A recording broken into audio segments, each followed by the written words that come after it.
Hi, and welcome back to TUTV. I'm Robert Steer. Today we're going to be interviewing Maureen Haynes, who's the president of Young Democrats at TU. Hi, Maureen. Welcome to the show. Hi, thanks. So how did you first get involved with Young Democrats? So I've always been pretty politically active. I've worked on campaigns since I was 16 years old as a way to sort of get involved since I couldn't vote yet. I actually worked on the campaign 4 years ago, the gubernatorial election, when Joe Dorman was running against Mary Fallin. And since then I've been involved. I've worked on 7 or 8 campaigns. So I came into college knowing that I was, looking to be pretty politically active. I got onto TU's campus and my friend Grayson was starting a chapter of Young Democrats here. It was the first time it had been reinitiated here at TU in almost a decade.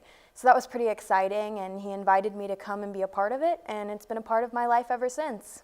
Wow, that's an incredible amount of involvement, already into your college career. Yeah, takes up a lot of my time.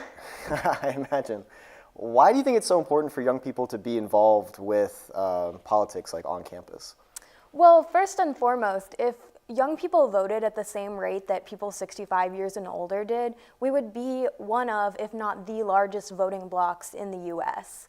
So making our voices heard and making it proportional to the number of older people that are voting is incredibly important. It's also just important to be an engaged citizen and to be civically active, because these are decisions that are affecting us and that will affect us for the rest of our lives. So we should go and have a seat at the table. I'll never forget, I was working in politics a couple of years ago and I got elected to be a county chair for my precinct for the Democratic Party. And I went to the Democratic Convention and they nominated me to go to the state party, and an older gentleman looked me in the eyes and said, "You have to fight for your seat at the table." So young people need to continue to fight for that seat and be politically active, because these policies will affect us for the rest of our lives. Yeah, I completely agree. Well, on that note, how should students become more politically engaged on campus? So there's a number of ways that you can get involved on campus. You can, come be a part of Young Democrats, college Republicans, depending on which side of the aisle you fall on. You can just be an informed voter. First and foremost, people need to be informed about what's going on in our country.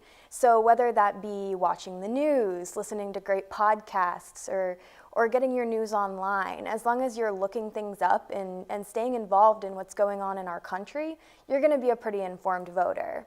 You can also go out and be more active about it and participate in politics, whether that be going to local meetings of Young Democrats, coming to Young Democrats here on campus.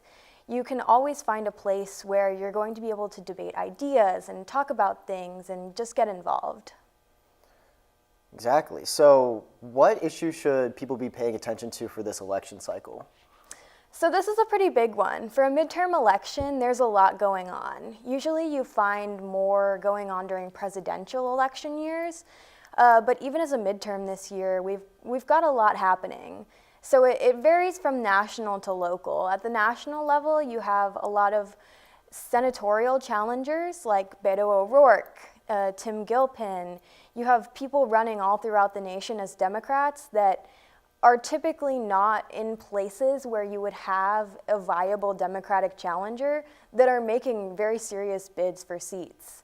You also have gubernatorial races like Drew Edmondson, Stacey Abrams, Andrew Gillum, these Democrats that are running for the governor's office in states that were typically pretty conservative. Then at a local level in Oklahoma, you have all of these state house and state senate races where you have educators running post-walkout in April for teacher protests. So these are just some of the things that we should be paying attention to in this election cycle. Great. Thanks so much for your time, Maureen. Yeah, thank you.